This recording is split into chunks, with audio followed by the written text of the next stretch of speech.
ஹல்லேலூயா. கர்த்தருடைய பரிசுத்த நாமத்துக்கு ஸ்தோத்திரம். இன்றைக்கும் ஏதாவது ஒரு டாப்பிக்கோட கண்டினியூவேஷனா அப்படின்னா அப்படி கிடையாது. இன்றைக்கி ஒரு புது விஷயத்தை பற்றி தான் நம்ம தியானிக்க போகிறோம். எங்களோட ப்ரேயர் குரூப்பில் ஆக்சுவலாக இந்த காரியத்தை குறித்து கேட்டாங்க. மரங்களை குறித்து செய்தி கொடுக்கணும், தியானிக்கணும் அப்படின்னு சொல்லி ஆரம்பித்தாங்க. வேதாகமத்தில் மரங்கள் நிறையா இருக்குது. நாம் இப்போ செய்தி எடுக்கும்போது அங்கங்கே அதை பற்றி சொல்லுவோம். அந்த டாப்பிக்கு ஏற்ற மாதிரி அந்த மரங்களை குறித்து அங்கங்கே டச் பண்ணியிருப்போம். பட் அதை கன்சாலிடேட் பண்ணி தியானித்தா எப்படி இருக்கும், ஒரு மரத்தை குறித்து டீட்டெயிலாக பார்த்தா எப்படி இருக்கும் அப்படின்னு சொல்லி தோணுச்சு. அப்போ அதை பற்றி தியானிக்கும் போது கர்த்தர் நிறைய காரியம் பேசினார். இது வரைக்கும் எப்பயுமே அதுதான் ஒரு விசேஷம் வேதத்தில். நீங்கள் ஒவ்வொரு தரம் வாசிக்கும் போதும் புதுசாக ஆண்டவர் பேசிக்கிட்டே இருப்பார், புதுசாக காரியங்களை வெளிப்படுத்திக்கிட்டே இருப்பார். அப்போ இன்றைக்கும் நாங்கள் மரங்களை குறித்து தியானிக்க போகிறோம். மரங்கள் அப்படின்னு பார்த்தீங்க அப்படின்னா வேதாகமத்தில் ஸ்டார்டிங்லேருந்து ஆதியாகமத்திலேருந்து வெளிப்படுத்தின விசேஷம் வரைக்கும் சொல்லப்படுற ஒரு காரியம் மரங்கள் தான். மற்ற எல்லாவற்றை பார்க்கிறோம். தேவன் எல்லாத்தையும் சிருஷ்டித்தாலும் மரங்கள் செடிகள் அதுக்கு ஒரு முக்கியமான பங்கு இருக்கத்தான் செய்கிறது. ஸோ ஆதியாகமத்தில் நீங்கள் என்ன உங்களுக்கு ஞாபகம் வர மரம் என்ன? ஆதியாகமம்னு சொன்னால் நன்மை தீமை அறியத்தக்க மரமும் ஜீவ விருட்சம். எல்லாமே அந்த ஜீவ விருட்சத்தை விட்டுறோம். எப்பயுமே நமக்கு ஃபோக்கஸ் வர்றது எல்லாமே இந்த நன்மை தீமை அறியத்தக்க மரம் தான் நம்மளுடைய கண்ணுக்கு முன்னாடி இருக்குது. ஸோ அங்கே ஆரம்பித்து நீங்கள் வெளிப்படுத்தின விசேஷம் வரும்போது ஜீவ விருட்சத்தோடு தான் முடிப்பாங்க. அந்த நகரத்துக்கு மத்தியில் அந்த ஜீவ நதி இருந்துச்சு, நதியின் இரு கரையிலும் ஜீவ விருட்சம் இருந்தது அப்படின்றதில் தான் கொண்டு முடிப்பாங்க. ஸோ பிகினிங்கில் இருந்து எண்டு வரைக்கும் இந்த மரங்களை குறித்து நிறைய விஷயம் வேதத்தில் சொல்லப்பட்டிருக்கு. ஏன் ஆண்டவரே மரத்துக்கு இவ்வளவு ஒரு முக்கியத்துவம் கொடுக்குறீங்க அப்படின்னு பார்த்தீங்க அப்படின்னா அது ஒரு ஸ்பெஷாலிட்டி இருக்குது. மற்ற எல்லாத்திட்டையும் இல்லாத ஒரு ஸ்பெஷாலிட்டி இந்த மரம் செடி இதிலெல்லாம் பார்த்திங்கன்னா இருக்குது. அது வளருவதற்கு ஒரு விதை தேவைப்படுது. அந்த விதை சாதாரணமாக இல்லை. அந்த விதை வளரணும் அப்படின்னா என்ன பண்ணணும்? மண்ணில் அதை நீங்கள் போடணும். மண்ணில் போட்ட பிறகு அந்த விதை என்ன ஆகணும்? சாகணும். அது செத்த பிறகு, உருவம் அழிந்த பிறகு அதுக்கப்புறம்தான் முளைத்து மேலே எழும்பி ஒரு மரமாக, ஒரு விருட்சமாக, இல்லை ஒரு செடியாக அது முளைத்து வர முடியும். ஸோ இதுதான் தேவன் நமக்கு சொல்கிற காரியம். நீ மண்ணுக்கு, இந்த மண்ணின் வாழ்க்கைக்கு சாகலை அப்படின்னா நீ புது மனுஷனாக உருவாக முடியாது, முளைத்து எழும்பி வர முடியவே முடியாது. இதுதான் இந்த ரட்சிப்பினுடைய ஹோல் கான்செப்டே. இதுதான், நான் பிறந்துட்டேன் இந்த மண்ணில், இப்போது நான் பரலோகத்துக்கு போகணும். இதே மாம்ச சரீரத்தோடு நான் போக முடியாது, மறுரூபமாக்கப்பட்ட சரீரத்தோடு தான் நான் போகணும். ஆனால் அதற்கு நான் இந்த மண்ணுக்கு சாகணும். செத்தால் ஒழிய நான் அதை சுதந்தரிக்க முடியவே முடியாது. ஸோ தேவன் பூமியை சிருஷ்டித்த போது ஆதாம் ஏவாள் 2 பேரையும் ஏதேன் தோட்டத்தில் தான் வைத்தார். அங்கே ஸ்டார்டிங்கே தோட்டம் தான். மணவாட்டி சபையும் கூட தேவன் தோட்டத்துக்கு தான் ஒப்பிடுறாரு. உன்னத பாட்டில் வாசித்து பார்த்தீங்க அப்படின்னா நிறைய காரியம் சொல்லப்பட்டிருக்கும். நம்ம ஒவ்வொன்றி டீட்டெயிலாக பார்ப்போம். ஸோ தோட்டத்துக்கு தான் ஒப்பிடுறாரு. அதே போல் சபையை திராட்சை தோட்டங்களுக்கு ஒப்பிடுறாரு. எல்லா இடத்துலையும் பார்த்தீங்கன்னா இதுதான் அந்த மெயின் கான்செப்டாகவே இருக்கும். அதே போல் யூதர்களுக்கு ஒரு முக்கியமான பண்டிகை உண்டு, கூடார பண்டிகை. அவங்களுடைய 7 பண்டிகையும் இயேசு கிறிஸ்துவை சார்ந்த காரியங்கள் தான். நிறைவேறினது நிறையா இருக்குது, இன்னும் நிறைவேற போகிற காரியங்களும் நிறையா இருக்குது அந்த பண்டிகையில். அதில் முக்கியமாக சொல்லப்படுறது இந்த கூடார பண்டிகை. கூடார பண்டிகை தான் 7வது பண்டிகையாக அவங்க கொண்டாடுறாங்க. அது இயேசு கிறிஸ்துவின் வருகையை குறிக்கிற பண்டிகையாக இருக்கும். இயேசு கிறிஸ்து வரும்போது நாம் எல்லாரும் இந்த கூடாரத்தை விட்டு அந்த கூடாரத்துக்குள்ளாக போய் அவரோடு வாசம் செய்கிற அனுபவம், அதுக்கு ஒப்புமையாக தான் இந்த கூடார பண்டிகை கொண்டாடப்படுது. இந்த கூடார பண்டிகை கொண்டாடும் போது கூட அவங்க என்ன பண்ணுவாங்கன்னா நிறைய மரக்கிளைகளை உடைச்சிட்டு தான் அந்த கூடாரத்தையே செட் பண்ணுவாங்க. செட் பண்ணி அதுக்குள்ளார போய் அவங்க இருக்கிற அந்த ஒரு அனுபவத்தை தான் அது குறிக்கும். ஸோ எங்கே பார்த்தாலும் இந்த மரங்கள் திரும்ப திரும்ப திரும்ப முக்கியமாக வேதத்தில் காணப்படுகிறதாக இருக்கிறது. நான் 2 வசனம் சொல்கிறேன் உங்களுக்கு. யோவான் எழுதின சுவிசேஷம் 12வது அதிகாரம், யோவான் 12:24-25 வரைக்கும் நீங்கள் வாசிக்கும் போது, யோவான் 12வது அதிகாரம் 24-25 வாசிக்கும் போது, மெய்யாகவே மெய்யாகவே நான் உங்களுக்கு சொல்லுகிறேன், கோதுமை மணியானது நிலத்தில் விழுந்து சாகாவிட்டால் தனித்திருக்கும், செத்ததேயாகில் மிகுந்த பலனை கொடுக்கும். ஸோ ஃபஸ்ட்டு நான் உலகத்துக்கு மரிக்கணும், இந்த ஜென்ம ஸ்பாவங்கள் மாற்றப்படணும், நான் அப்போ தான் கர்த்தருக்கு ஏற்ற ஸ்பாவங்களை கனிகளை கொடுக்க முடியும். இதுதான் ஹோல் கான்செப்டாக இருக்குது. அதுதான் அந்த வசனமும் சொல்லுது. தேவன் அதை செய்து காண்பித்தார். இயேசு கிறிஸ்து அதை செய்தும் காண்பித்தார். வேற எந்த ஒப்புமையும் இவ்வளோ அழகாக இந்த கான்செப்டை விளக்கி சொல்லவே முடியாது இந்த மரங்களை போல. ஹல்லேலூயா. இன்னொரு வசனமும் இருக்குது. 1 கொரிந்தியர் 15, 1 கொரிந்தியர் 15வது அதிகாரம் 42லேருந்து 44. 1 கொரிந்தியர் 15, 42, 44 வரைக்கும். மரித்தோரின் உயிர்த்தெழுதலும் அப்படியே இருக்கும். அழிவுள்ளதாய் விதைக்கப்படும், அழிவில்லாததாய் எழுந்திருக்கும். அவங்க சாதாரணமாக சொல்லலை பாருங்கள், அது விதைக்கப்படுகிற அனுபவத்தை தான் குறிக்குது. ஸோ மண்ணுக்குள்ளாக நான் போகணும், என்னுடைய ஜென்ம சரீரம் அழிந்து மறுரூபமாக்கப்பட்ட சரீரம் வெளியே வர வேண்டும். கனவீனம் உள்ளதாய் விதைக்கப்படும், மகிமையுள்ளதாய் எழுந்திருக்கும். பலவீனம் உள்ளதாய் விதைக்கப்படும், பலம் உள்ளதாய் எழுந்திருக்கும். ஜென்ம சரீரம் விதைக்கப்படும், ஆவிக்குரிய சரீரம் எழுந்திருக்கும். ஜென்ம சரீரமும் உண்டு, ஆவிக்குரிய சரீரமும் உண்டு. ஸோ பாவத்துக்கும் உலகத்துக்கும் மரித்து நான் உருமாற்றப்பட்டு நான் தேவனுக்கு உகந்த கனிகளை கொடுப்பதற்காக நான் எழும்புகிற ஒரு வாழ்க்கை தான் ஒவ்வொரு மரமும் நமக்கு காண்பிக்கிறது. ஸோ போன வாரமே நான் சொன்னது போல் நீங்கள் எப்படி வசனங்களை ஞாபகம் வைத்து கொள்ளலான்னா, அனுதினமும் உங்களுடைய வாழ்க்கையில் இருக்க சம்பவங்களோட நீங்கள் வசனங்களை ஒப்பிடும் போது ஈஸியாக நீங்கள் ஞாபகம் வச்சுக்கலாம். இனிமேல் நீங்கள் ஒரு மரத்தை பார்த்து அது ஞாபகத்துக்கு வரணும்.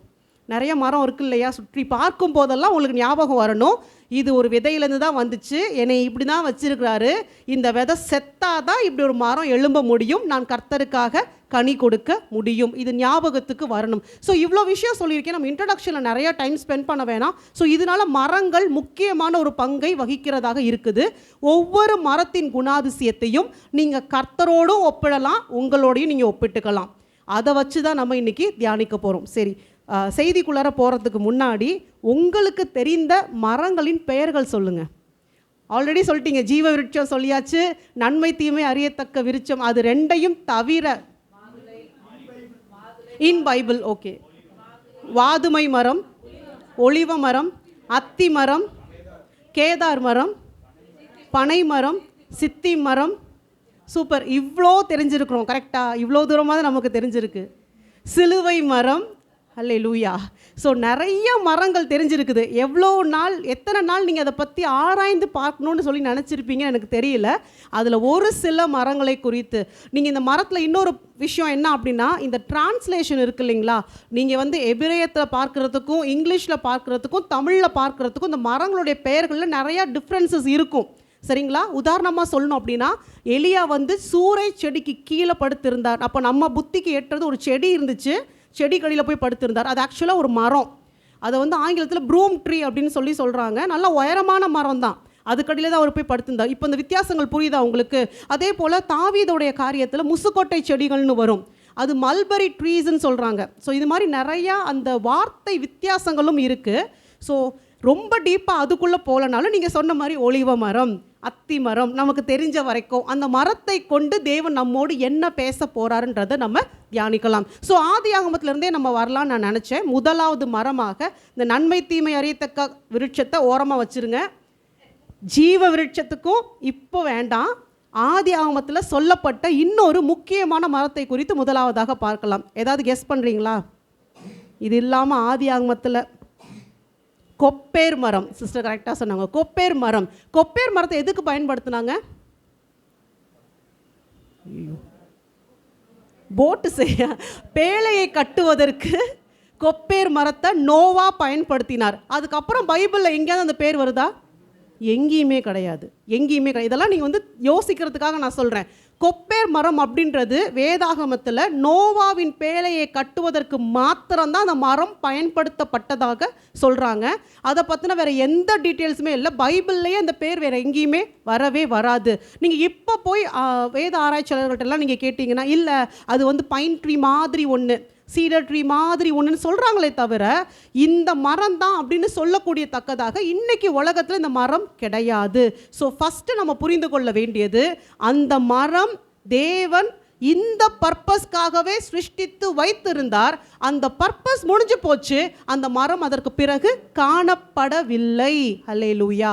அப்போ அந்த மரத்துக்கு ஒரு விசேஷித்த தன்மை இருந்தது. அந்த மரம் ஒரு ரட்சிப்பின் பேழையை உண்டு பண்ணுவதற்காகவே உருவாக்கப்பட்ட ஒரு மரம், அனுப்பப்பட்ட மரம், இல்லை சிருஷ்டிக்கப்பட்ட ஒரு மரமாகத்தான் அந்த இடத்துல இருக்குது. ஸோ ஒவ்வொரு நபருடைய வாழ்க்கையில் நீங்கள் ஒரு பர்டிகுலர் பர்பஸ்க்காக தான் உருவாக்கப்பட்டிருக்கீங்க. ஏதாவது மாற்று கருத்து இருக்கா? ஒலிவ மரத்தை போல கேதுரு மரம் இருக்காது, கேதுரு மரத்தை போல அத்தி மரம் இருக்காது. ஒவ்வொரு மரத்துக்கும் இண்டிவிஜுவலாக சில குணாதிசயங்கள் இருக்கு இல்லையா? அப்போ நம்ம ஒவ்வொருவரையும் தேவன் ஒரு நோக்கத்திற்காகத்தான் சிருஷ்டித்து வைத்திருக்கிறார். அப்போ இந்த மரத்தோட பர்பஸ் என்ன? இதை வைத்து ஒரு ரட்சிப்பின் பேழையை கட்ட வேண்டும். ஏங்க அத்தி மரத்தெல்லாம் கட்டினா என்ன? அதெல்லாம் கேட்க முடியாது. நான் மறுபடியும் சொல்கிறேன், தேவன்கிட்ட எப்போவுமே அவர் சொல்கிறத நாம் ஓகே அப்படின்னு கேட்கும் போது மிகுந்த ஆசீர்வாதம். ஏன், எதுக்கு அப்படின்னா சுற்றி வளைச்சி திருப்பி அங்கே தான் வந்து நிற்போம். தேவன் மாறவே மாட்டார். அது நீங்கள் புரிஞ்சுக்கணும். நீங்கள் எவ்வளோ கேள்வி கேட்டாலும் சுற்றி கொண்டு வந்து திருப்பி அவர் சொன்ன காரியத்தில் தான் நம்மளை நிறுத்துவார். அதனால இந்த மரம் வந்துட்டு ஒரு பேழையை உண்டாக்குவதற்காக தேவன் கொடுத்த மரம். ஆதியாகமத்தின் புஸ்தகம் 6வது அதிகாரம், ஆதியாகமம் 6:14. நீ கொப்பேர் மரத்தால் உனக்கு ஒரு பேழையை உண்டாக்கு, அந்த பேழையிலே அறைகளை உண்டு பண்ணி அதை உள்ளும் புறம்புமாக கீழ்பூசு. ஸோ 2 காரியம் இங்கே முக்கியமாக சொல்கிறார். 3 காரியம் கூட எடுத்துக்கோங்க. கொப்பேர் மரத்தால் ஒரு பேழையை கட்ட வேண்டும், அதற்குள்ளாக அறைகளை உண்டு பண்ண வேண்டும், 3வது அதற்கு கீழ்பூச வேண்டும். அப்போ ஒரு பெரிய ப்ராஜெக்ட், ஒரு பிரம்மாண்டமான பேழை செய்யப்பட வேண்டும். அதுக்குள்ளார எத்தனை பேர் இருக்க போகிறாங்க, எத்தனை அனிமல்ஸ் இருக்க போகுதுன்றதை தேவன் தீர்மானித்து வைத்திருந்தார். நோவாவுக்கு புரிந்துதா இல்லையான்னா எனக்கு தெரியல, உண்மையிலே தெரியல. அவர் எவ்வளோ அனிமல்ஸ் உள்ளே வரப்போகுதுன்றதை நோவா கணக்கு போட்டாரா அப்படி தெரியல. ஆனால் தேவனுக்கு தெரியும், இத்தனை மிருகங்கள் உள்ளே இருக்க போது, நோவாவின் குடும்பம் இருக்க போது, சாப்பாடெல்லாம் உள்ளே சேர்த்து வைக்க போகிறாங்க. இந்த பேழை தண்ணீரில் மிதக்கணும். இதையெல்லாம் தாங்கக்கூடிய சக்தி வாய்ந்த ஒரு மரத்தை தான் அவர் செலக்ட் பண்ணி கொடுத்துருக்கிறாரு. அப்போ கொப்பேர் மரம் அப்படின்றது இத்தனை பேரையும் தாங்கி சுமக்கக்கூடிய ஒரு மரமாக இருக்குது. அதே போல் அந்த வெள்ளத்தை நீங்கள் இமேஜின் பண்ணியே பார்க்க முடியாது. இன்னைக்கு வந்த வெள்ளத்தை போல அல்ல. வானத்தின் மதகுகள் திறந்தது, பூமியின் ஊற்றுக்கண்கள் திறக்குதுன்னா அந்த வெள்ளத்தை நீங்கள் கற்பனை பண்ணி கூட பார்க்க முடியாது. அப்பேற்பட்ட வெள்ளத்தையும் அந்த மரம் தாங்க வேண்டும். இத்தனை குணாதிசயங்களும் இருக்கக்கூடிய ஒரு மரமாகத்தான் கொப்பேர் மரம் இருந்தது. கூகுள் சர்ச் பண்ணால் இது தெரியாது. கர்த்தர்கிட்ட உட்காந்து கேட்கும் போது கர்த்தர் நமக்கு இதை வெளிப்படுத்தி கொடுக்கிறார். ஸோ அது சாதாரணமான மரமாக இருக்க வாய்ப்பே இல்லை. அது ஒரு விசேஷித்த மரமாக இருக்குது. இங்கிலீஷில் இதை gopher tree, GOPHER, gopher tree, gopher மரம் அப்படின்னு சொல்கிறாங்க. அப்போ இது எல்லாத்தையும் தாங்கி சுமக்கக்கூடிய ஒரு பேழையாக அந்த பேழை இருந்தது. அதே போல் அந்த பேழை உள்ளார 3 அடுக்குகள் இருந்துதான். நீங்கள் பின்னாடி வர வசனங்களை வாசிப்போம். 3 அடுக்குகள். 16வது வசனம் பாருங்க. நீ பேழைக்குள் ஒரு ஜன்னலை உண்டு பண்ணி மேல் தட்டுக்கு 1 முழ தாழ்த்தியிலே அதை செய்து முடித்து பேழையின் கதவை அதன் பக்கத்தில் வைத்து கீழ் அறைகளையும் 2ஆம் தட்டின் அறைகளையும் 3ஆம் தட்டின் அறைகளையும் பண்ண வேண்டும். ஸோ 3 செக்ஷனாக அந்த பேழைக்குள்ளாக அவர் பிரித்து கட்டுமான பணியை செய்ய சொல்கிறாரு. ஸோ எல்லாமே planned, as planned by God. அவருடைய ப்ளூ பிரிண்ட் எப்படியோ அப்படித்தான் அந்த பேழை கட்டப்பட வேண்டும். இந்த மரம் தான் யூஸ் பண்ணணும், இத்தனை செக்மெண்ட் இருக்கணும், இது எல்லாமே தேவன் தீர்மானித்து சொன்னார். முக்கியமான விஷயம், இப்போ இந்த பேழையை மரத்தில் செஞ்சு அப்படியே வைக்க முடியாது, கீழ் பூச வேண்டும். பேழைக்கு உள்ளும் புறம்பும் 2 பக்கமும் கீழ் பூசணும். அப்படின்னா அந்த தார் மாதிரி இருக்கும் இல்லைங்களா, அந்த அந்த வாட்டர் ரெசிஸ்டண்ட்டாக இருக்கிறதுக்காக வேண்டி அதெல்லாம் பூசி பக்காவாக ரெடி பண்ண சொல்லி ஆண்டவர் சொல்கிறாரு. இந்த மரம் எதை குறிக்கிறது அப்படின்னு பார்த்தீங்கன்னா, அது இயேசு கிறிஸ்துவை குறிக்கிறது. இயேசு கிறிஸ்துவை குறிக்கிறது தான் இந்த கொப்பேர் மரமாக இருக்குது. இந்த பேழை ரட்சிப்பின் பேழை.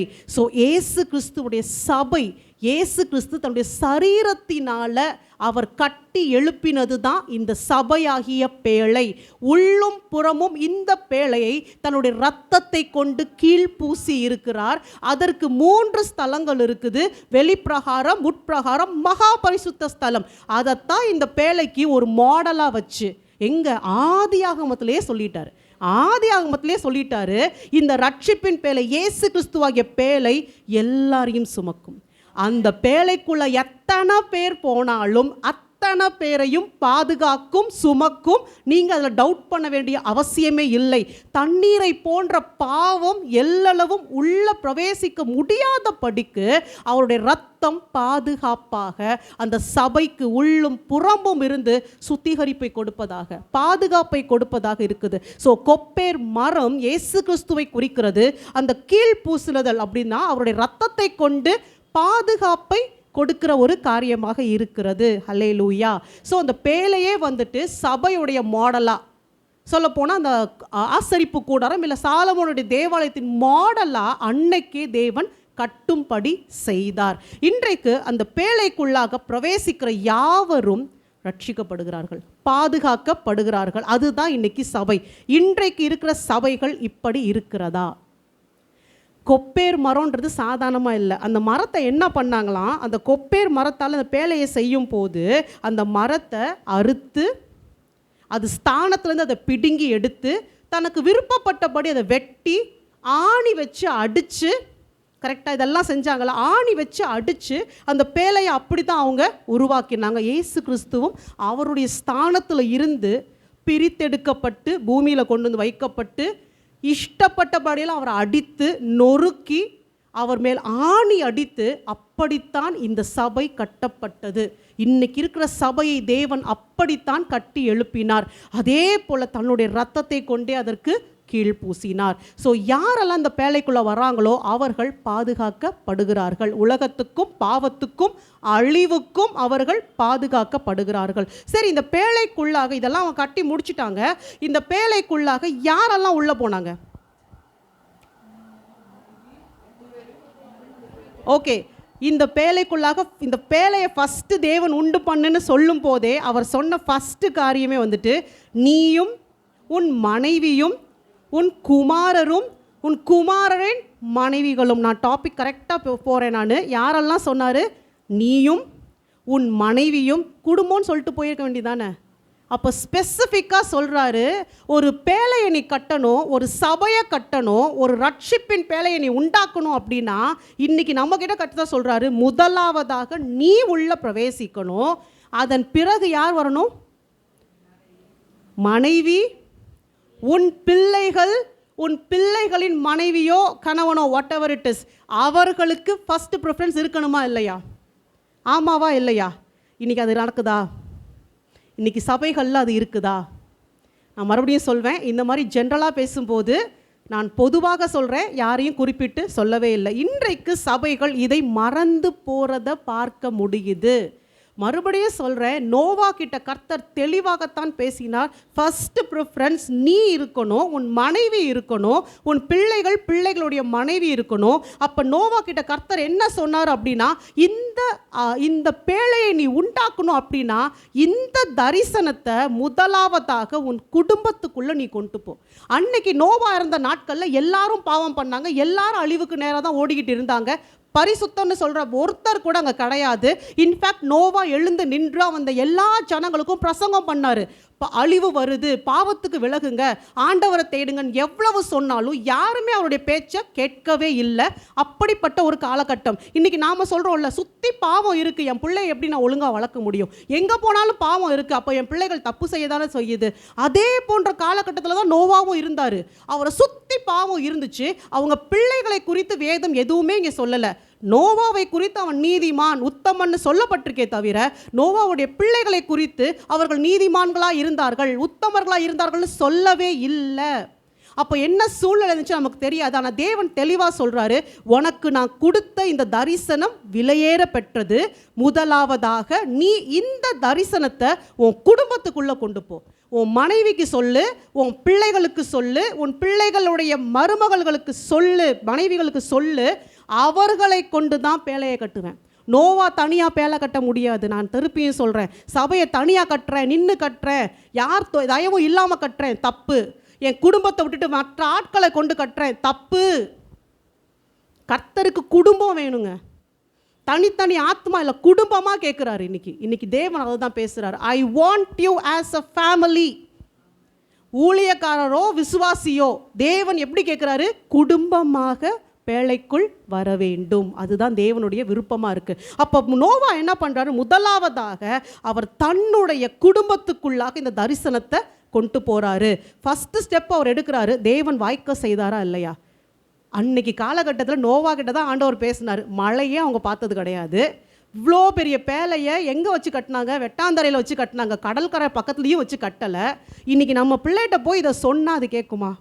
சரி, அந்த பாயிண்ட்டுக்கு வரேன். நிறைய பேர் கேட்பாங்க, நீங்கள் சொல்கிறீங்க சிஸ்டர், நாங்கள் போய் எங்கள் மனைவியை கூப்பிட்டு இப்படி ஒரு தரிசனத்தை ஆண்டவர் கொடுத்தாருன்னு சொன்னால் இவருக்கு வேறு வேலை இல்லை போன்னு சொல்லிட்டு போகிறாங்க. சொல்லாதீங்க. நோவா நீதிமானாக இருந்த பட்சத்தில் அவன் சொன்னது கேட்கப்பட்டுச்சு. கொடுத்த தரிசனத்தை கொடுத்தது கர்த்தர் அப்படின்றதுனால நோவா பேசும்போது நோவாவை கொண்டு கர்த்தர் பேசினார். அதனால அவங்க குடும்பம் அதற்கு கீழ்ப்படிந்தார்கள். எல்லாரும் ஒன்றா சேர்ந்து கட்டினாங்க. சுற்றி எல்லாரும் கேலி பண்ணப்போ கிண்டல் பண்ணப்போ கூட அவங்க எல்லாரும் ஒன்றா சேர்ந்து அந்த பேழையை கட்டி முடித்தார்கள். அதற்குள்ளாக அவர்கள் பிரவேசித்தார்கள். வாய்க்க செய்தது கர்த்தர்.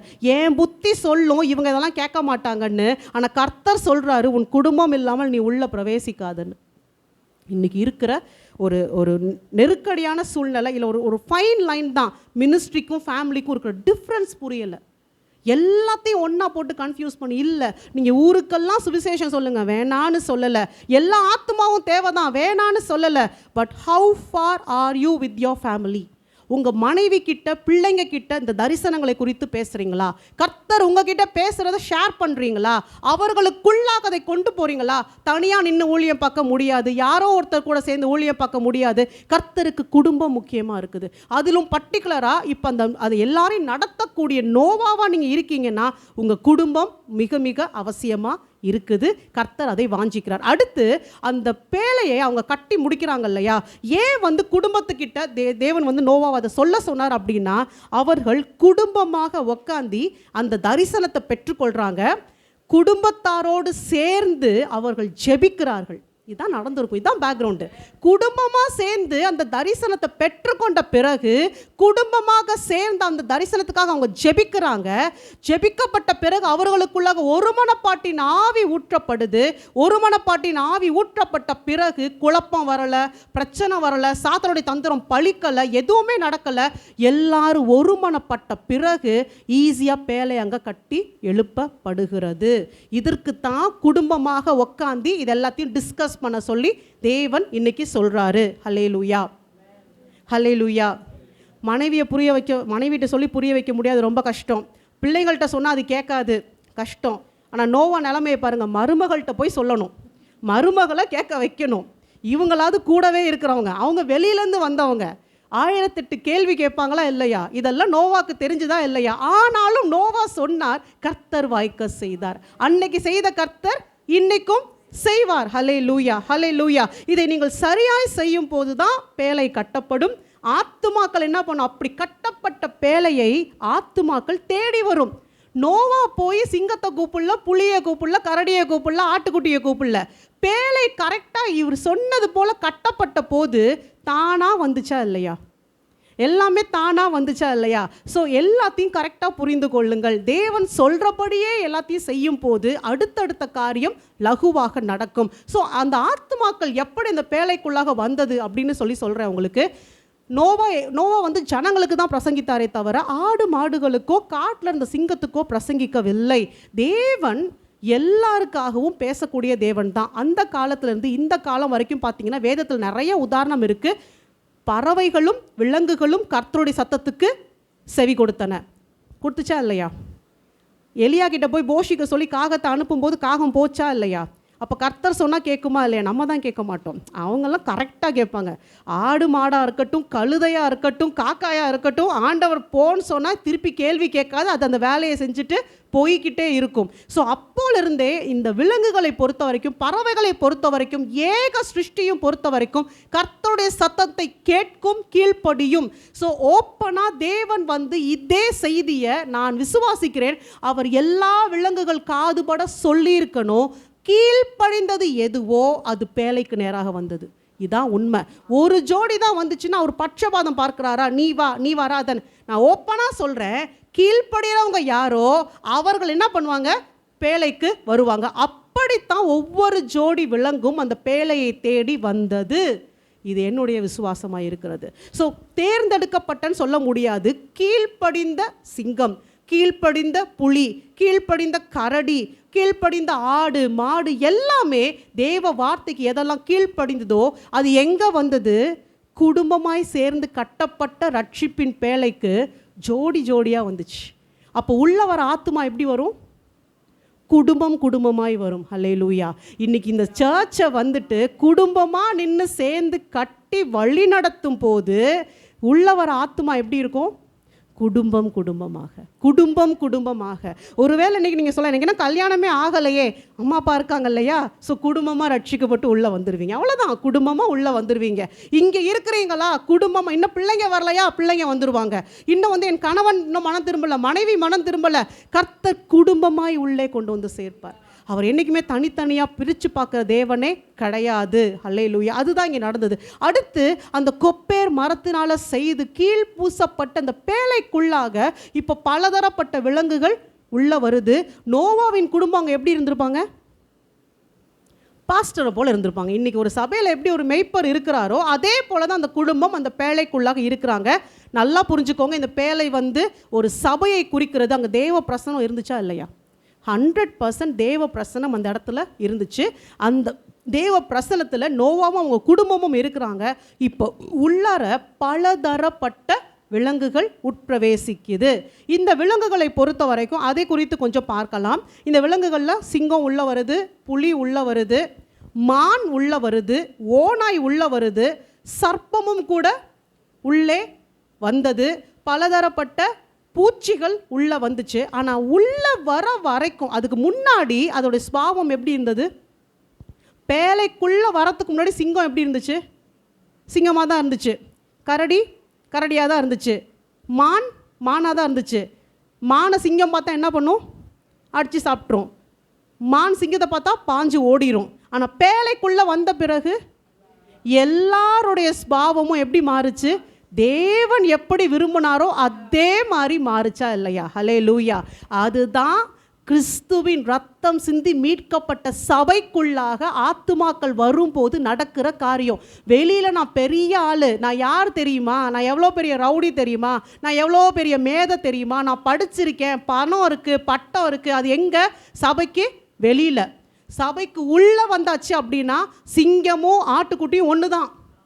கம்முன்னு உட்கார்னா பெசாமல் உட்காரணும். தேவன் மட்டும்தான் அங்கே பெரிய ஆள். இங்கே பெருமை பாராட்ட ஒன்றுமே கிடையாது. கை காலை கட்டிக்கணும், கை காலை கட்டிக்கணும். அந்த மறுரூபத்தின் அனுபவம் இந்த கொப்பேர் மரத்தினால பேழைக்குள்ளாக வந்தது.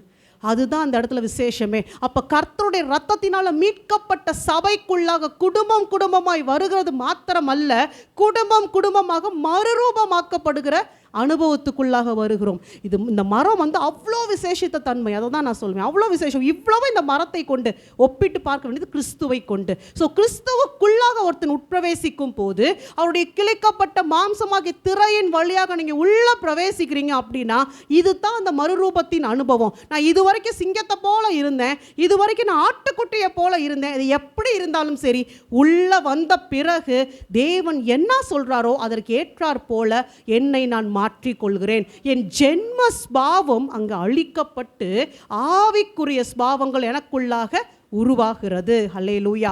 அப்போ உள்ளார சிங்கம் இருக்கு, பக்கத்துலேயே ஆட்டுக்குட்டி இருந்துச்சு. அத்தனை நாட்களும் சிங்கம் ஆட்டுக்குட்டி சாப்பிடவே இல்லை. ஆமாவா இல்லையா?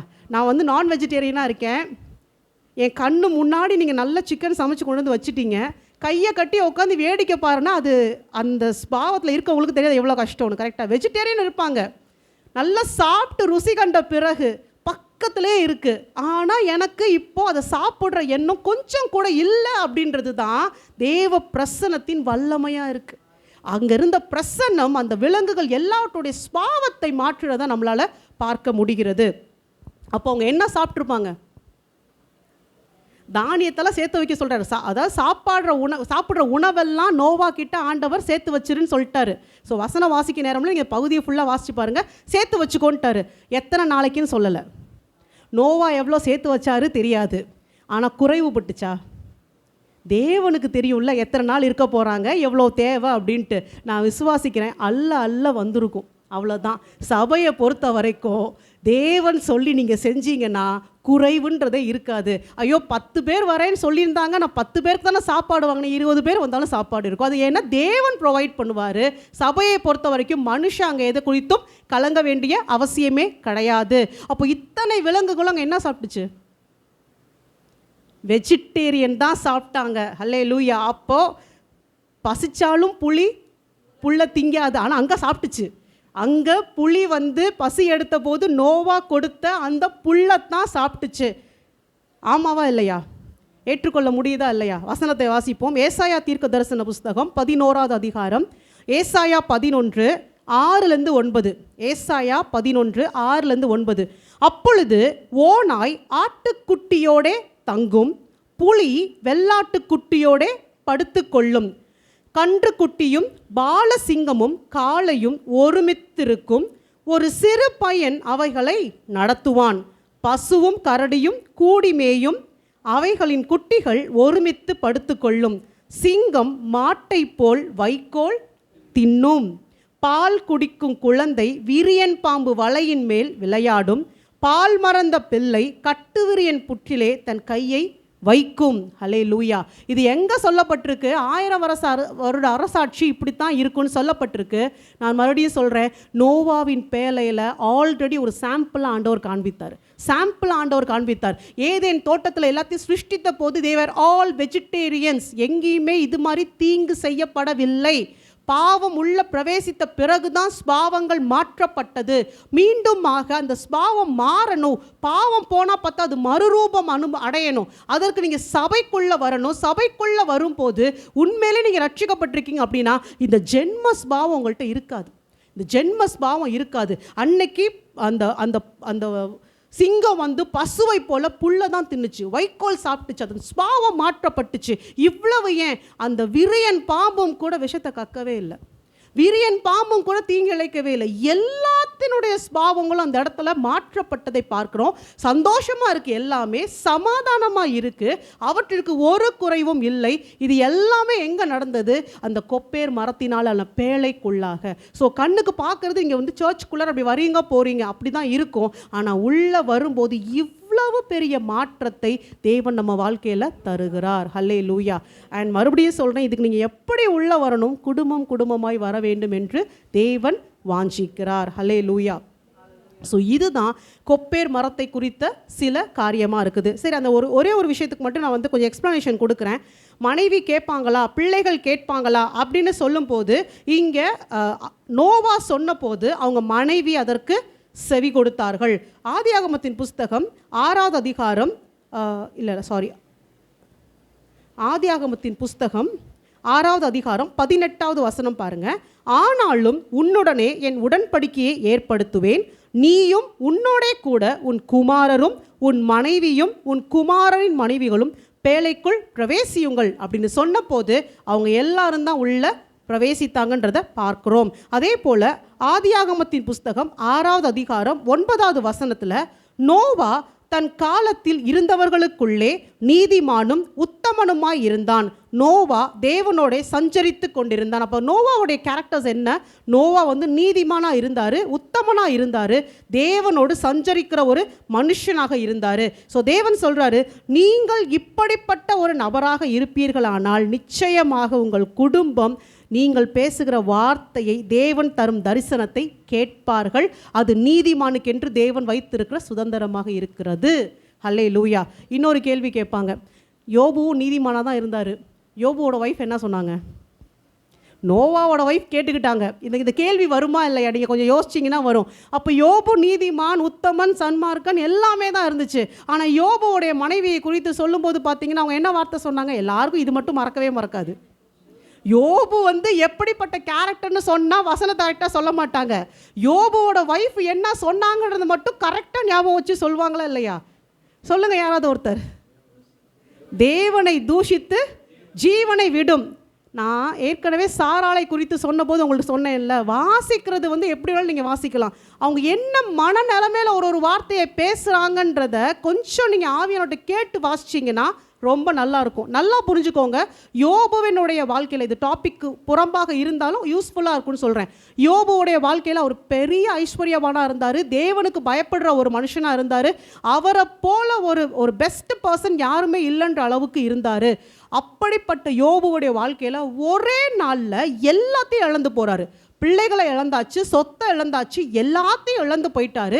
இழந்து போன பிறகு யோபுடைய சரீரம் முழுவதும் இப்போ பருக்கள் உண்டாயிருச்சு. வேதனைப்படுறாரு. அந்த வேதனையை சொல்ல முடியல, தாங்க முடியாத வேதனை இருக்குது. ஓடி போகணும்னு நினைச்ச ஒரு மனைவியாக இருந்தா, கெட்டவளாக இருக்க ஒரு மனைவியாக இருந்தா, ஆஸ்தி போன போய் ஓடி போயிருப்பா. யோபு கூட இருக்க வேண்டிய அவசியம் இல்லை. ஆமாவா இல்லையா? அவள் உண்மையிலே ஒரு நல்ல மனைவி இல்லை அப்படின்னா ஆஸ்தி போனப்போ அவள் போயிருக்கணும், பிள்ளைங்க போனப்போவே போயிருக்கணும், இல்லை யோபுக்கு இவ்வளோ பிரச்சனை வந்தப்போவே போயிருக்கணும். அவள் கூட இருந்து நின்று பார்க்குறா அப்படின்னா எடுத்துக்கொள்கிற விதத்தில் இருக்குது. தன் கணவன் படுற வேதனையை அவளால் அதுக்கு மேலே தாங்க முடியல. அவர் எப்படி இருந்தாருன்னு அவளுக்கு தெரியும், இன்றைக்கி அவர் எப்படி இருக்கிறாருன்றது தெரியும்.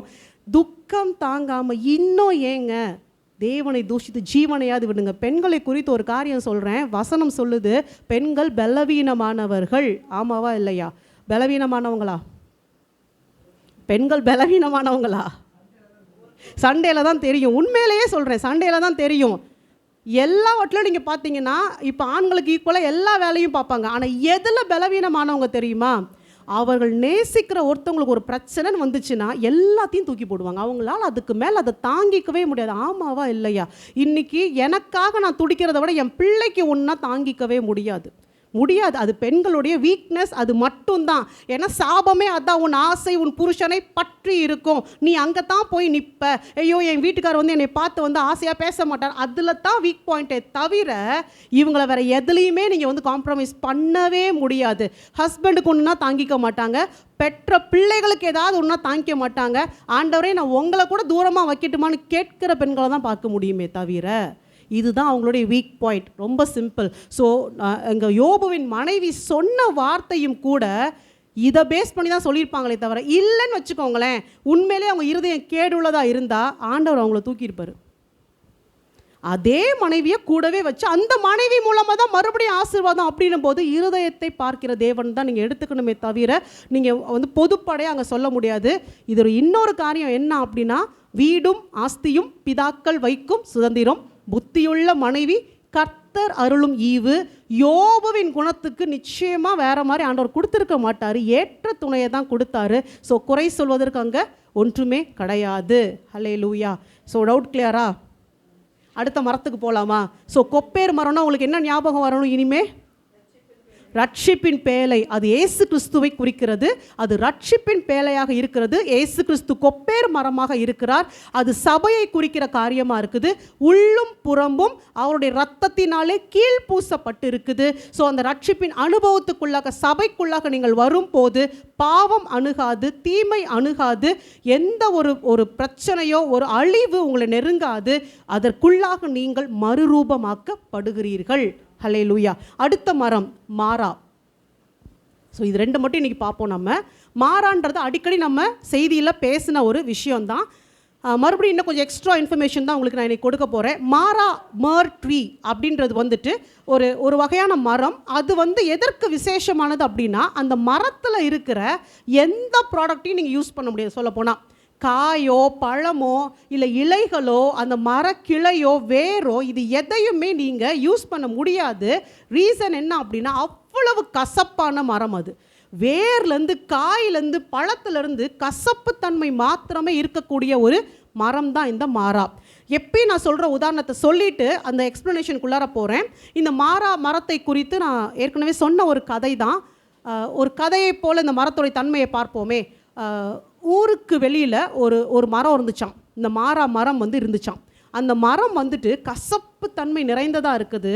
அந்த கசப்பு தன்மை இந்த மரத்துக்கு தெரியல. நமக்குள்ளே கசப்பு இருந்தால் நிறைய நேரம் நமக்கு தெரியாது. நான் பர்ஃபெக்டாக தானே இருக்கிறேன், இது மற்றவங்களுக்குலாம் என்ன பிரச்சனை, யாருமே என்கிட்ட வந்து பேசலன்னு அவங்கள தானே குறை சொல்லுவோம். நம்மக்கிட்ட இருக்க குறை நமக்கு தெரிகிறது கிடையாது. ஸோ இந்த மரமும் நினச்சிதான் என்ன பிரச்சனை, நான் நல்லா இருக்கேன், அழகாக இருக்கேன், பூ இருக்குது, எல்லாமே இருக்குது. ஆனால் அந்த மரத்துடைய கிளையில் ஒரு பறவை கூட வந்து உட்காராதான், கூடு கட்டாது, மிருக ஜீவன்கள் கூட அந்த மரத்தடியில் வந்து நிற்கவே நிற்காது. மனுஷங்க யாருமே அந்த மரத்துக்கிட்ட வருவதே கிடையாது. நான் சொன்னது போல் அந்த கூடார பண்டிகையின் போது இஸ்ரவேலில் அந்த ஜனங்கள் என்ன பண்ணுவாங்க, மலையில் ஏறி போய் மரக்கிளைகளை வெட்டிட்டு வந்து தான் அந்த கூடாரத்தை போடுவாங்க. வருஷம் வருஷம் இந்த மரம் பார்க்குதா எல்லா மரத்தையும் வந்து எடுத்துகிட்டு போகிறாங்க, எல்லாம் பண்ணுறாங்க. இந்த மரத்துக்கிட்ட மட்டும் யாருமே வரதில்லை. ஒவ்வொரு வருஷமும் இந்த மரம் ஏங்குது, யாராவது என்கிட்ட வரமாட்டாங்களான்னா ஒருத்தரும் வரவே இல்லை.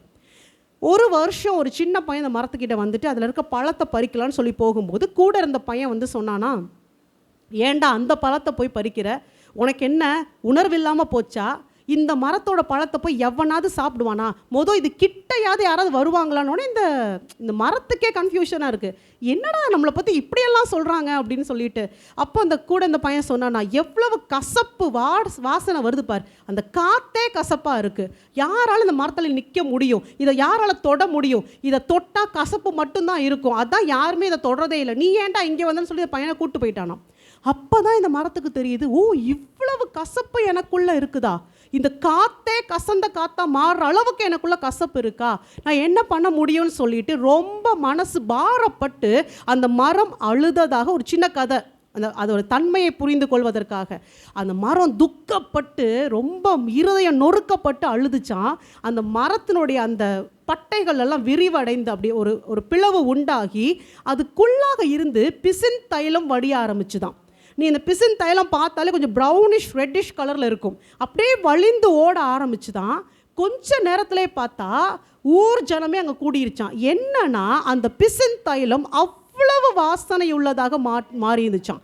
அந்த வாசனை வந்து காற்றில் கலந்து எங்கேயோ தூரத்தில் இருக்க ஜனமெல்லாம் இப்போ தேடி வந்துட்டாங்க, எங்கேருந்து இந்த வாசனை வருதுன்னு பார்த்தா அந்த மரம் தான். இவ்வளவு நாள் கசப்பாக இருந்த மரம் தான், இவ்வளவு நாள் விரும்பப்படாத மரம் தான் எப்போ தன் இருதயத்தை நொறுக்கி அது தேவனை நோக்கி முறையிட்டதோ, அந்த வடிந்து வந்த பிசின் தைலம் உங்கள் கண்ணீரை குறிக்கும். கண்ணீரோடு கூட தேவ சமூகத்தில் இருதயத்தை உடைத்து ஊற்றின போது அதுக்குள்ளாக இருந்து கசப்பு வரல, மாறாக அந்த மதுரமான அந்த ஒரு வாசனையான அந்த சுகந்த வாசனையான அந்த வெள்ளை போலம் வடிந்தது. அதைத்தான் வெள்ளை போலம்னு சொல்கிறாங்க இன்னைக்கு. அதுதான் வடிந்து வந்தது. இது மாறா மரத்தை குறித்த காரியம். இன்றைக்கி உலகத்திலேயே பெஸ்ட் பர்ஃப்யூம்னு சொன்னீங்கன்னா வெள்ளை போலம், காஸ்ட்லியஸ்ட் பர்ஃப்யூம்னு சொன்னீங்கன்னா வெள்ளை போலம். ஸோ இந்த வெள்ளை போலம் வேதத்தில் நிறைய இடத்துல வரும். நீங்கள் பார்த்தீங்க அப்படின்னா ஏசு கிறிஸ்துவுக்கு அந்த 3 பேர் கொடுத்த கிஃப்ட்டுமே வந்து அதில் ஒன்று வெள்ளை போலமாக இருக்கிறது. அது அடக்கத்திற்கு எப்படி சொல்கிறது, அந்த அடக்க ஆராதனை பண்ணும்போது அந்த சரீரம் வந்து அந்த செத்து போன சரீரம் வந்துட்டு வாடடிக்கூடாதுன்னு சொல்லி அதெல்லாம் போடுவாங்க. அந்த சுகந்த வாசனைக்காக இந்த வெள்ளை போலத்தெல்லாம் அவங்க அதில் போடுவாங்க. ப்ளஸ் இந்த வெள்ளை போலம் அப்படின்றது பர்ஃப்யூமாக யூஸ் பண்ணப்படுது. ப்ளஸ் அதோடு கூட மருத்துவ குணங்களும் அதில் நிறையா இருக்குது. ஹல்லேலூயா, ஹல்லேலூயா. ஸோ முதல் முறையாக இந்த மாறா மரத்தை குறித்து நீங்கள் பார்க்கணும்னா யாத்ராகமத்தின் புஸ்தகம் 15வது அதிகாரம், யாத்ராகமம் 15 22 25 வரைக்கும். யாத்ராகமம் 15 22 25. பின்பு மோசே இஸ்ரவேல் ஜனங்களை சிவந்த சமுத்திரத்திலிருந்து பிரயாணப்படுத்தினான்.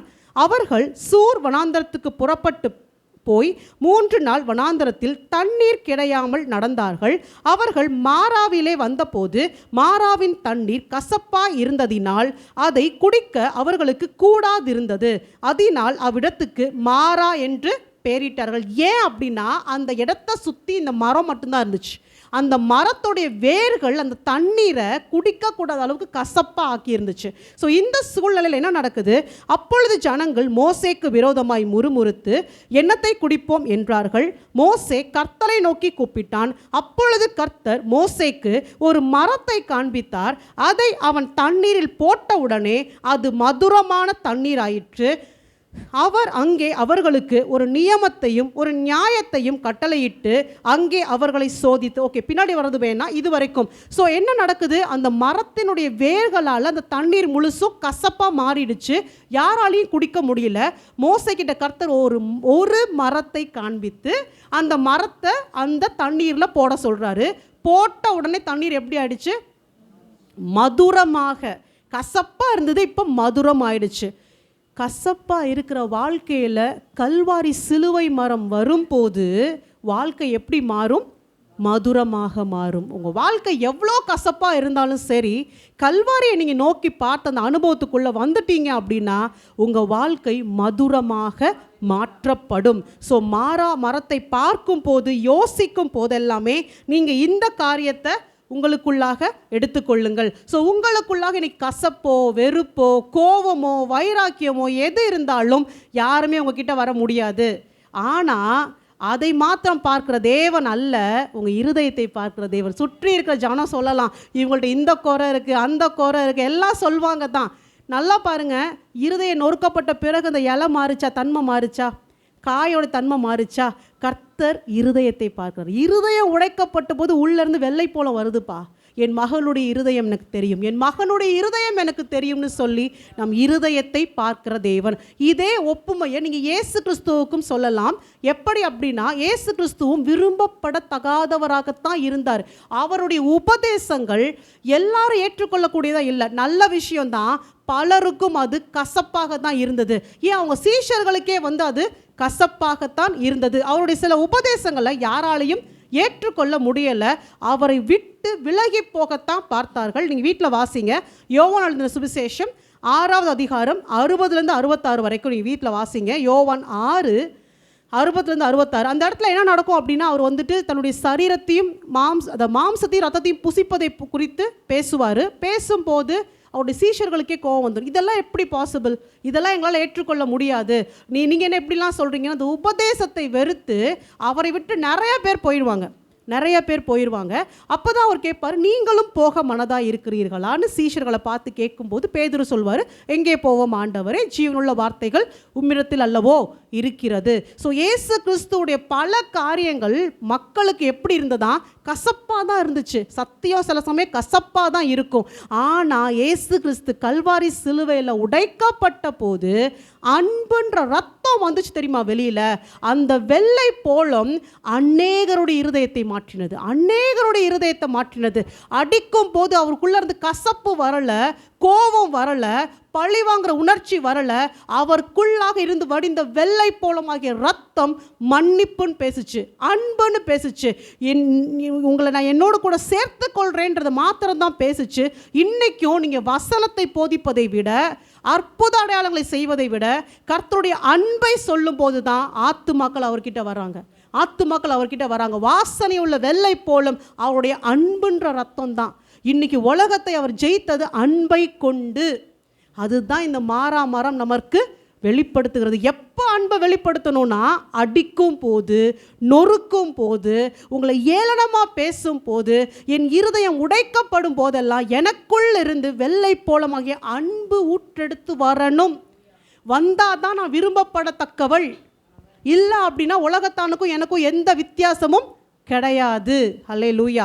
நிறைய இடத்துல வாசிச்சிருக்கோம் இல்லையா, பாவியாகிய ஸ்திரீ ஒரு தைல குப்பி எடுத்துகிட்டு வரா. அந்த பாட்டிலை உடைக்கும் போது, உடைக்கிறப்பையும் நொறுக்கிறப்பையும் உள்ளே இருந்து என்ன வரணும், பரிமள தைலத்தின் வாசனை வரணும், வெள்ளை போலத்தின் வாசனை வரணும். வெளிப்புறமாக நீங்கள் எப்படி வேணாலும் இருங்க, வெளிப்புறமாக அவள் பாவி, அவள் விபச்சாரி, அவள் ஒரு வேசி சொல்லிட்டு போகட்டும். என் இருதயம் கர்த்தருக்கு தெரியும். என் இருதயத்தில் இருந்து வருவது கர்த்தருக்கு உகந்ததாக இருக்க வேண்டும். அல்லேலூயா. ஸோ இதுதான் இந்த மாறா மரம் நமக்கு கற்றுக் கொடுக்கிற பாடமாக இருக்கிறது. இது இல்லாமல் இதை குறித்த இன்னும் சில விஷயங்கள் சொல்கிறேன், வேகமாக சொல்லி முடிக்கிறேன். உன்னத பாட்டு 5வது அதிகாரம் 1 வசனம். உன்னத பாட்டு 5:1. என் சகோதரியே, என் மணவாளியே, நான் என் தோட்டத்தில் வந்தேன், என் வெள்ளை போலத்தையும் என் கந்த வர்க்கங்களையும் சேர்த்தேன், என் தேன் கூட்டை என் தேனோடு புசித்தேன், என் திராட்சை ரசத்தை என் பாலோடும் குடித்தேன். சிநேகிதரே குடியுங்கள், பிரியமானவர்களே குடியுங்கள், பூர்த்தியாய் குடியுங்கள். மணவாளும் மணவாட்டியும் பேசிக்கிறாங்க. அப்போ இயேசு கிறிஸ்து சொல்கிற அந்த மணவாட்டியாகிய தோட்டத்தில் உன்னத பாட்டு 4வது அதிகாரத்தில் பார்த்தீங்கன்னா நிறைய மரங்கள் சொல்லியிருப்பாங்க. முக்கியமாக வெள்ளை போல மரம் இருக்குங்க, மாறா மரம் இருக்கும். மணவாட்டியாகிய தோட்டம் மரத்துக்கு ஒப்பிடப்படும் போது முக்கியமான மரம் மாறா.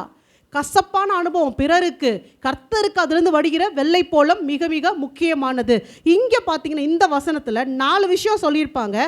வெள்ளை போலம், கந்தவர்க்கம், தேன்கூடு, திராட்சரசம். இது 4மே நீங்கள் எடுத்து இடித்து உடச்சி நொறுக்கும் போது தான் வாசனை வெளியே வரும். அப்போ தான் அதை யூஸ் பண்ண முடியும். வெள்ளைப்போளம் மரம் அறுக்கப்பட்டு அதுலேருந்து வடிகிறது தான் வெள்ளைப்போளம். கந்த வர்க்கங்கள் அதை எடுத்து இடித்து பொடியாக்கி நெருப்பில் போட்டால் தான் அந்த சுகந்த வாசனை வரும். அதே போல் தேன்கூடு பிழிந்தாதான் தேன் குடிக்க முடியும். திராட்சை ரசம் இடித்து பிழியப்பட்டு பதப்படுத்தப்பட்டால் தான் திராட்சை ரசத்தை சுவைக்க முடியும். இது எல்லாமே மணவாட்டியுடைய ஸ்பாவங்களாக இருக்குது. ஒரு மணவாட்டிக்கு உண்டான ஸ்பாவங்களில் முதன்மையானது வெள்ளைப்போளம், முதன்மையானது வெள்ளைப்போளமாக இருக்கிறது. அதைத்தான் இந்த வசனம் உங்களுக்கு உணர்த்துகிறது. அடுத்து உன்னத பாட்டு 5:5. உன்னத பாட்டில் நிறையா சொல்லியிருப்பாங்க இதை பற்றி. உன்னத பாட்டு 5:5, என் நேசருக்கு கதவை திறக்க நான் எழுந்தேன், பூட்டின கைப்பிடிகள் மேல் என் கைகளில் இருந்து வெள்ளை போளமும் என் விரல்களில் இருந்து வாசனையுள்ள வெள்ளை போளமும் வடிந்தது. சரிங்களா? இந்த சாப்டரை தனியாக உங்களுக்கு ஒரு நாள் எக்ஸ்பிளைன் பண்ணுறேன். உன்னத பாட்டு எக்ஸ்பிளைன் பண்ணும்போது இதுக்கு முன்னாடி பின்னாடி இருக்க காரியத்தை வந்து நம்ம அப்புறம் பார்ப்போம். வெள்ளை போளத்தின் அடிப்படையில் பார்த்தீங்க அப்படின்னா இங்கே தெளிவாக சொல்லுது, கதவு பூட்டி இருக்கு. இதுக்கு முன்னாடி வசனத்தில் நேசர் வந்து கதவை தட்டுவார். நேசர் கதவை தட்டுவார். இவன் என்ன பண்ணியிருப்பா? கதவை பூட்டி வைத்திருப்பா. நேசருடைய சத்தம் கேட்ட உடனே இப்போ இவ எழுந்து போய், மணவாட்டி எழுந்து போய் கதவை திறக்கணும் அப்படின்னும் போது அந்த பூட்டு மேலே கைகளை வைத்தால் வெள்ளை போலமும் வாசனையுள்ள வெள்ளை போலவும் வடிந்தது. எப்படி சொல்கிறது, நான் கீன்னு சொல்லாதீங்க. ஒரு பூட்டு நல்லா லாக் ஆகிடுச்சு அப்படின்னா என்ன போடுவீங்க தெரியுமா? என்ன போட்டு அதை ஈஸியாக ஓப்பன் பண்ணிடலாம். அடைக்கப்பட்ட சில காரியங்களை உங்களுடைய வெள்ளை போளம் வந்து திறக்கக்கூடியதாக இருக்குது. ஸோ இந்த வெள்ளை போளம் இங்கே எதற்கு ஒப்பிடப்பட்டிருக்கு அப்படின்னா, விரல்களிலிருந்து வாசனையுள்ள வெள்ளை போளம், கைகளிலிருந்து வெள்ளை போளம், ரெண்டு சொல்லியிருக்காங்க. கையிலிருந்தும் வடியுது, விரல்களிலிருந்தும் வடிகிறது. எங்கே ஒப்பிட்டு சொல்கிறேன்னா, சங்கீதம் 144:1, என் கைகளை போருக்கும் என் விரல்களை யுத்தத்திற்கும் படிப்பிக்கிற என் கண்மலையாகிய கர்த்தருக்கு ஸ்தோத்திரம். கையும் வரும் விரலும் வரும். போர் வருது, யுத்தம் வருது. கேட்கறதுக்கு ரெண்டும் ஒன்று போல தான் இருக்கும். நீங்கள் வந்துட்டு போர் அப்படின்னு எடுத்துக்கிட்டிங்கன்னா உங்களுடைய எப்படி சொல்கிறது, அனுதின வாழ்க்கையில் வரக்கூடிய சம்பவங்கள், பேட்டில், போர் அப்படின்னா ரெண்டு விதமாக இருக்குது. ஒன்று உள்நாட்டுக்குள்ளே நடக்கும், கொஞ்ச நாள் நடக்கும், செட்டில் ஆயிரும். சிலது வந்துட்டு எல்லா நாடுகளும் ஒன்று கூடி சண்டை போடுவாங்க, பெரிய அளவில் யுத்தம் நடக்கும். ஸோ இப்படி ரெண்டுத்துக்குமே எதை வந்து சொல்கிறாங்க, இந்த விரல் முக்கியம், கை முக்கியம். விரல்களை கொண்டு வாத்திய கருவிகளை மீட்டி ஆராதிக்கிறது அந்த போரில் உங்களுக்கு வெற்றியை கொடுக்கும். கைகளை உயர்த்தி, பரத்துக்கு நேராக கைகளை உயர்த்தி ஜெபிக்கும் போது உங்களுடைய வாழ்க்கையில் அனுதினமும் வர போராட்டங்களை நீங்கள் மேற்கொள்ள முடியும். ஸோ இந்த இடத்துல சொல்லப்படுற வெள்ளை போளத்தின் அனுபவம், பூட்டிய கதவை திறக்கணும்னா ஜெபமும் ஆராதனையும் துதியும் அதிகமாக இருக்க வேண்டும். அதுவும் எப்படி? உங்கள் இருதயத்தை நொறுக்கி தேவ சமூகத்தில் துதிக்கிற துதி, ஜெபிக்கிற ஜெபத்திற்கு எப்பேற்பட்ட கதவும் திறக்கும். ஹல்லேலூயா, ஹல்லேலூயா. அடுத்து இன்னும் ஒரு வசனம் கூட நான் சொல்கிறேன். உன்னத பாட்டு 3வது அதிகாரம் 6வது வசனம். உன்னத பாட்டு 3:6, வெள்ளை போளத்தினாலும் சாம்பிராணியினாலும் வர்த்தகருடைய சகலவித கந்த பொடியினாலும் உண்டாகிய வாசனையை வீசி தூப ஸ்தம்பங்களைப் போல் வனாந்திரத்திலிருந்து வருகிற இவர் யார்? இப்போ மணவாட்டி கேட்குறா, யார்? இல்லை சபை கேட்குதுன்னு வச்சுக்குவோமே. எதை கேட்குறாங்கன்னா, வெள்ளை போளத்தினாலும் சாம்பிராணியினாலும் வர்த்தகருடைய சகலவித கந்த பொடியினாலும் உண்டாகிய வாசனை வீசி தூப ஸ்தம்பங்களைப் போல் வனாந்திரத்திலிருந்து வருகிற இவர் யார்? அவர் இயேசு கிறிஸ்து, மணவாளன். எதற்கு வராரு? மணவாட்டியை கூப்பிட்டுட்டு போகிறதுக்காக வராரு. இது வருகைக்குண்டான பகுதி. இயேசு கிறிஸ்து வந்து நம்மை அவரோடு கூட அழைத்து கொண்டு போவதற்காக வருகிற பகுதி. அப்படி அவர் வரும்போது அவர் மேலே என்ன வீசுதான்? வெள்ளை போளத்தின் வாசனை வீசுது, சாம்பிராணியுடைய வாசனை வீசுது, சகலவித கந்த பொடியினுடைய வாசனை வீசுது. எப்படி இந்த வாசனை? முதலாவது அவர் நொறுக்கப்பட்டதினால அவருக்குள்ள இருக்கிற அந்த வாசனை வீசுகிறது. ரெண்டாவது முக்கியமாக, ஒவ்வொரு நாளும் துதிக்கிறீங்கல்ல, ஒவ்வொரு நாளும் ஜெபிக்கிறீங்கல்ல, நீங்கள் ஜெபிக்கும் போதும் துதிக்கும் போதும் யார் அங்கே இருக்கிறாங்க? நாம் தனியாக துதிக்கும் போது ஆடியன்ஸ் இருக்க மாட்டாங்க, கேமரா இருக்காது, கர்த்தர் இருப்பார். ஒவ்வொரு முறை நீங்கள் துதிக்கும் போதும் ஜெபிக்கும் போதும் தேவன் அங்கே இருப்பார். அந்த சுகந்த வாசனை அவர் மேலே ஃபுல்லாக டெபாசிட் ஆகிருக்கும். வருகையில் அவர் வரும்போது, உங்ககிட்ட அவர் வரும்போது நீங்கள் ஏறெடுத்த துதி ஜெபம் இதனுடைய வாசனை அவர் மேலே வீசும். அன்னைக்கு உங்கள் இருதயம் மகிழ்ச்சி அடையும், அன்னைக்கு உங்கள் இருதயம் களி கூறும். என்றைக்கோ நான் செஞ்ச ஜெபம் எல்லாம் என் மேலே இருக்குது. தனிமையில் அவர் உங்கள் கூட இருக்காரோ இல்லையோ, அவர் முகர்ந்து முகர்ந்து பார்ப்பார். என் பிள்ளையோட ஜெபம், என் பிள்ளையோட துதி எவ்வளவு சந்தோஷமாக இருக்கும் இல்லையா, எவ்வளவு சந்தோஷமாக இருக்கும் இல்லையா. அதைத்தான் இந்த வசனம் சொல்லுது. அவர் மேலே என்னுடைய துதி ஆராதனின் வாசனை வீசும். அவர் என்னை சேர்த்து கொள்ள வரும்போது அதை நான் பார்ப்பேன். ஹல்லேலூயா, ஹல்லேலூயா. அதே போல் இன்னொரு வசனம் சொல்கிறேன் உங்களுக்கு. சாரி, டைம் ஆயிடுச்சு, ஆனால் முடிச்சிடலாம். உன்னத பாட்டு 1 அதிகாரம் 13 வசனம். உன்னத பாட்டு 1:13. என் நேசர் எனக்கு என் ஸ்தனங்களின் நடுவில் தங்கும் வெள்ளை போல செண்டு. இந்த உன்னத பாட்டை நிறைய பேர் தவறாக அர்த்தம் பண்ணிக்கிறாங்க இல்லையா, அதுக்காகத்தான் அதுக்கான எக்ஸ்ப்ளனேஷனை எழுதுனேன். ஸ்தனங்களுக்கு நடுவே இருக்கிற வெள்ளை போல செண்டு. ஃபஸ்ட்டு சிம்பிளாக புரிஞ்சுக்கணும் அப்படின்னா, யூத பெண்கள் வந்துட்டு கழுத்தில் வந்து ஒரு செயின் போடுவாங்க. அந்த செயினில் வந்து இந்த வெள்ளை போல ஒரு சின்ன பாட்டிலில் போட்டு தொங்க விட்டுக்குவாங்க. நம்ம இதில் தாலி போடுறாங்க இல்லையா, அது என்ன வயிறு வரைக்குமா இருக்கும்? இல்லை, கரெக்டாக இந்த நெஞ்சுக்கிட்ட இருக்கும் அந்த தாலி. என்ன அப்படின்னா, என்னுடைய கணவர் என் இருதயத்துக்கு ஏற்றவர் இருக்கார், என்னுடைய இருதயத்து பக்கத்திலேயே இருக்கார் அப்படின்ற உணர்வு. சேம் கான்செப்ட், அதே கான்செப்ட் தான் மணவாட்டி சொல்கிறா. என் நேசர் எங்கே இருக்கார்? என் ஸ்தனங்களுக்கு நடுவே, என் இருதயத்துக்கு அருகிலேயே அவர் இருக்கிறார். அதை சொல்கிறது தான் இந்த வசனமாக இருக்குது. அதே போல் இங்கே ஸ்தனங்கள் அப்படின்னா அதுலேருந்து பால் சுரக்கும் நான் சொல்லி கொடுத்துருக்கேன் உங்களுக்கு. அது வசனத்தை குறிக்கிறதாக இருக்குது. களங்கமில்லாத ஜீவப்பால் அப்படின்னு அது வசனத்தை குறிக்குது. அப்போது இங்கே 2 ஸ்தனங்கள், பழைய ஏற்பாடும் புதிய ஏற்பாடும். அதற்கு நடுவாக அது 2ஐயும் இணைக்கிற பாலமாக அந்த வெள்ளை போல செண்டாகிய இயேசு கிறிஸ்து இருக்கிறார். இதுதான் அந்த வசனத்தினுடைய ஆக்சுவலான மீனிங். ஸோ பழைய ஏற்பாட்டையும் புதிய ஏற்பாட்டையும் கனெக்ட் பண்ணுறவர் இயேசு கிறிஸ்து. அதை எப்படி கனெக்ட் பண்ணுறாரா, அந்த வசனத்தை அவர் விளக்கி சொல்லும் போது அது வாசனையாக, அந்த வசனத்தின் வாசனை அளவில்லாமல் இருக்குது, விரும்பப்படத்தக்கதாக இருக்குது. சாதாரணமாக இல்லை, உடைத்து அந்த வசனத்தை உடைத்து பிரித்து அந்த வாசனையை வீச பண்ணுகிறார். அந்த வெளிப்பாட்டின் வாசனையை அவர் வீச பண்ணுகிறார். ஸோ இந்த இடத்துலையும் வெள்ளை போலம் இதைத்தான் குறிக்கிறது. இது இல்லாமல் உன்னத பாட்டு 4:14 அதில் எல்லா மரங்களுடைய பெயர்கள் இருக்கும். உன்னத பாட்டு 5:13 நம்ம முடிக்கலாம். உன்னத பாட்டு 5:13. அவர் கன்னங்கள் கந்தவர்க்க பாத்திகளைப் போலவும் வாசனையுள்ள புஷ்பங்களைப் போலவும் இருக்கிறது. அவர் உதடுகள் லீலி புஷ்பங்களைப் போன்றது. வாசனையுள்ள வெள்ளை போலம் அதிலிருந்து வடிகிறது. இந்த பேசேஜ் ஃபுல்லாக நீங்கள் வீட்டில் வாசிச்சிங்கன்னா ஏசு கிறிஸ்துவோட டிஸ்கிரிப்ஷன். இதையும் நான் உன்னத பாட்டு எடுக்கும்போது எடுக்கிறேன். அவர் அங்கே அடையாளங்களோட, அவர் தலைமுடி எப்படி இருக்குது, கண் எப்படி இருக்குது, கால் எப்படி இருக்குது, கை எப்படி இருக்குன்னு ஒரு டீட்டெயில்டு டிஸ்கிரிப்ஷன் கொடுப்பாங்க ஏசு கிறிஸ்துவை பற்றி. இந்த இடத்துல இந்த வசனத்தில் என்ன சொல்லியிருக்காங்கன்னா, கன்னங்கள் எப்படி இருக்கான் ஏசு கிறிஸ்துவோடைய கன்னங்கள்? கந்தவர்க்க பாத்திகள் போல. இங்கிலீஷில் வந்து லைக் அ பெட், சாஃப்டாக. இமேஜின் பண்ணணும் இதெல்லாம். நீங்கள் ஏசு கிறிஸ்து வந்து நீங்கள் அப்படியே பார்த்தேன், போனேன், வந்தேன், பாடினேன் இல்லை, கொஞ்சம் எக்ஸ்ட்ராவாக போய் இமேஜின் பண்ணுங்கள். கன்னங்கள் அவ்வளோ சாஃப்டாக இருக்குது. அந்த கன்னம் எதனால் நிறைந்திருக்குது? கந்தவர்க்க பாத்திகளைப் போல. ஒவ்வொரு நாள் ஜெபிக்கும் போது அவர் என்ன பண்ணுறாரு?